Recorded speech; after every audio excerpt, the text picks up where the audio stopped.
Hello बच्चों, कैसे हैं आप सभी। उम्मीद करता हूँ आप अच्छे होंगे। आज हम आप सभी के बीच में कक्षा 10 के विज्ञान से 2023 की परीक्षा को देखते हुए बहुत ही महत्वपूर्ण प्रश्न लेकर आए हैं, जहां से आपके परीक्षा में 1 या 2 क्वेश्चन देखने को ज़रूर मिलेंगे। ओके बच्चों, आइए ज़्यादा समय न लेते हुए सीधे अपने टॉपिक पे आते हैं और देखते हैं हमारा पहला प्रश्न क्या है।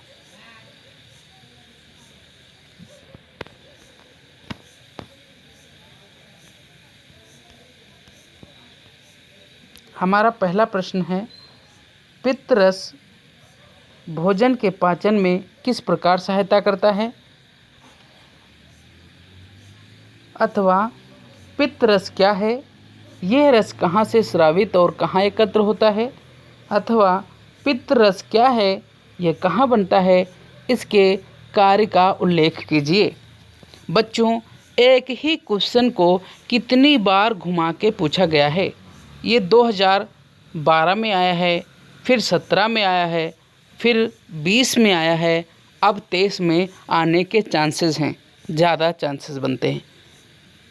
आपसे आशा करता हूँ, उम्मीद करता हूँ आप इस क्वेश्चन को ध्यान से सुनेंगे, देखेंगे और याद भी कर लेंगे। आइए देखते हैं इसका उत्तर क्या होगा।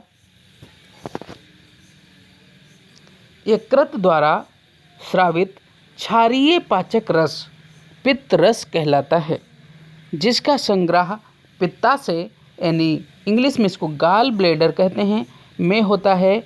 इसका क्रिया स्थल ग्रहणी है और पित्त रस आंतों के एंजाइम हेतु भोजन के माध्यम को क्षारीय बनाता है।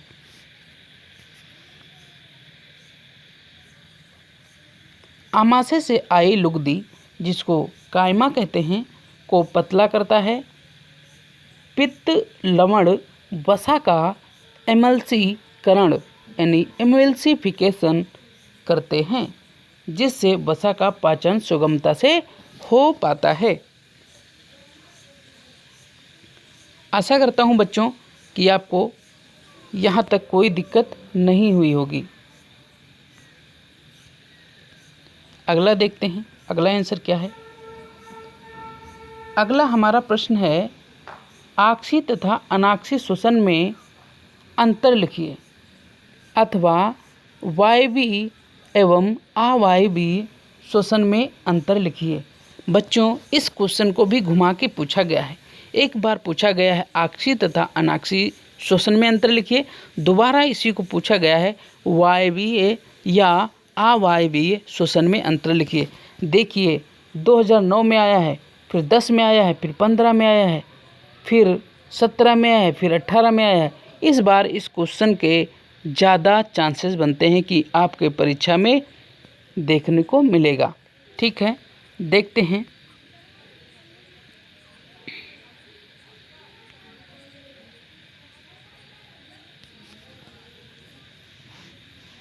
एक तरफ हम देखेंगे आक्सीय श्वसन, दूसरी तरफ हम देखेंगे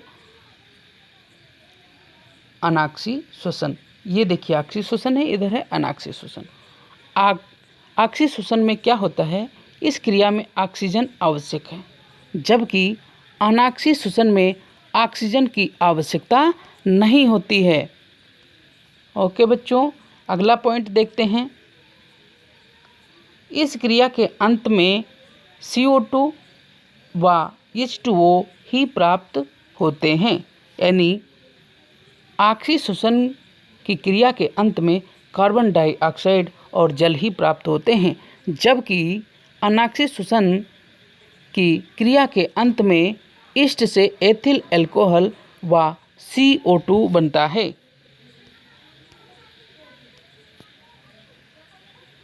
अगला पॉइंट देखेंगे, आक्सीय श्वसन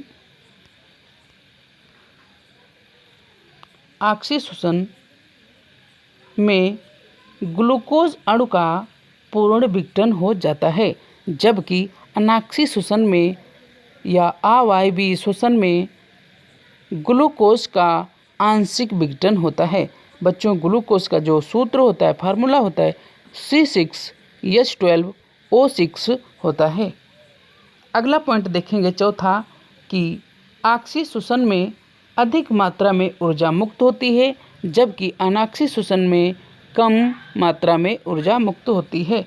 सबसे ज़्यादा इम्पोर्टेंट पॉइंट्स, आक्सीय श्वसन कोशिका द्रव्य व माइटोकॉन्ड्रिया में पूर्ण होता है, जबकि अनाक्सीय श्वसन केवल कोशिका द्रव्य में पूर्ण होता है। यानी कि अनाक्सीय श्वसन या अवायवीय श्वसन की जो क्रिया होती है कोशिका द्रव्य में पूर्ण होती है। अगला क्वेश्चन देखते हैं। अगला क्वेश्चन है श्वसन तथा श्वासोच्छ्वास में क्या अंतर है। ये भी बहुत ज़्यादा इम्पोर्टेंट है। हमने सोचा ये जितने भी क्वेश्चन इम्पोर्टेंट बनते हैं सभी आपके साथ डिस्कस किया जाए। तो एक तरफ हम देखेंगे श्वसन और दूसरी तरफ हम देखेंगे श्वासोच्छ्वास। ठीक है।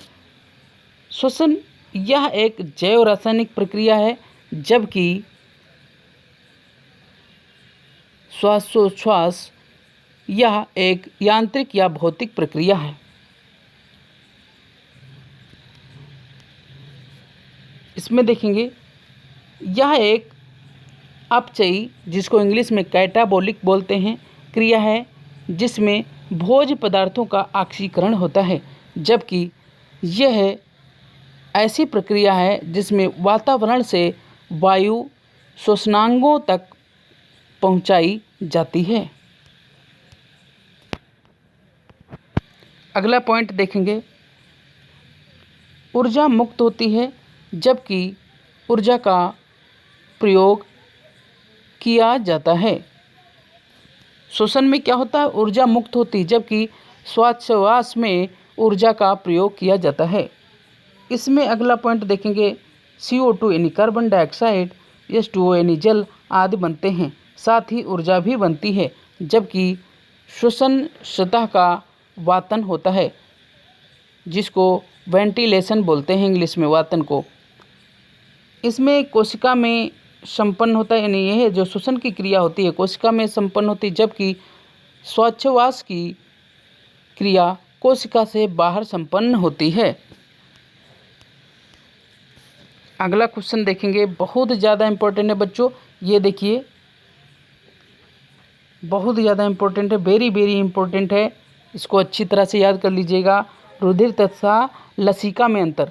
रुधिर यानी ब्लड तथा लसिका यानी लैम्प, इसको LYMPH इसको बोलते हैं। लसिका में अंतर बताइए। देखिए 2009 में है, 13 में है, 14, 15, 16 लगातार आ रहा है, यानी कि कितने लगभग 2-2, 3-3 साल का गैप करके आ रहा है। ठीक है, तो इस बार भी इसको आने के चांसेस हैं, इसको लर्न कर लीजिएगा। देखते हैं, अगर रुधिर की बात की जाए, रुधिर का रंग लाल होता है, जबकि लसिका का रंग हल्का पीला या सफ़ेद होता है। अगला पॉइंट देखेंगे,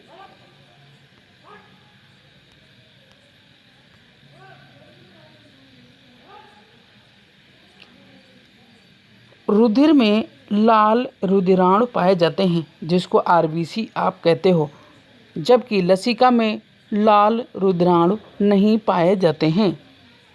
अगला पॉइंट रुधिर का देखेंगे,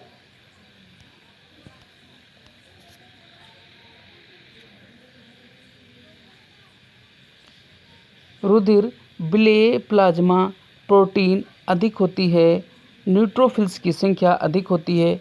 ब्लड में विलेय प्लाज्मा प्रोटीन अधिक होती है, जबकि न्यूट्रोफिल्स की संख्या भी अधिक होती है। अगर प्लाज्मा की बात की जाए तो अविलेय प्लाज्मा प्रोटीन अधिक होती है, लिम्फोसाइट्स की संख्या अधिक होती है। ठीक है, एक बार फिर से पॉइंट को रिपीट करते हैं। रुधिर विलेय प्लाज्मा प्रोटीन अधिक होती है, न्यूट्रोफिल्स की संख्या अधिक होती है, जबकि अविलेय प्लाज्मा प्रोटीन अधिक होती है, लिम्फोसाइट्स की संख्या अधिक होती है।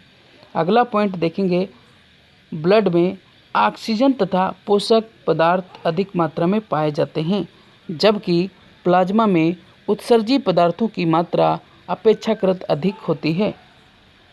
अगला पॉइंट देखेंगे, ब्लड यानी रक्त या रुधिर प्रवाह द्विदिशीय व तीव्र होता है, जबकि प्लाज्मा प्रवाह केवल हृदय की ओर एकदिशीय व धीमा होता है। ओके बच्चों, आशा करता हूँ इतनी बात समझ में आ गई होगी। अगला एक और क्वेश्चन है जो इस बार आने के बहुत ज़्यादा चांस हैं। क्वेश्चन है, धमनी और शिरा में 4 अंतर लिखिए। 2009, 10, 11, 14, 15, 16, 18 इस तरह क्वेश्चन आ रहा है बच्चों, तभी हमें लगा आपसे भी इस क्वेश्चन को शेयर किया जाए। देखिए, धमनी रुधिर सदैव हृदय से विपरीत दिशा में बहता है, जबकि शिरा रुधिर सदैव हृदय की ओर बहता है। अगर धमनी की बात करें, अगला पॉइंट, हृदय स्पंदन के कारण इसमें रुधिर रुक रुक कर अधिक दबाव के साथ बहता है, जबकि शिराओं में रुधिर बहाव की गति धीमी एक सी रहती है, यानी बराबर रहती है। अगला पॉइंट, अगर बात किया जाए धमनी की, तो इसकी दीवारें अधिक मोटी तथा लचीली होती हैं, जबकि शिराओं की दीवारें पतली व कम लचीली होती हैं। अगला पॉइंट, धमनियों की पल्मोनरी धमनी को छोड़कर सभी धमनियों में शुद्ध रुधिर बहता है।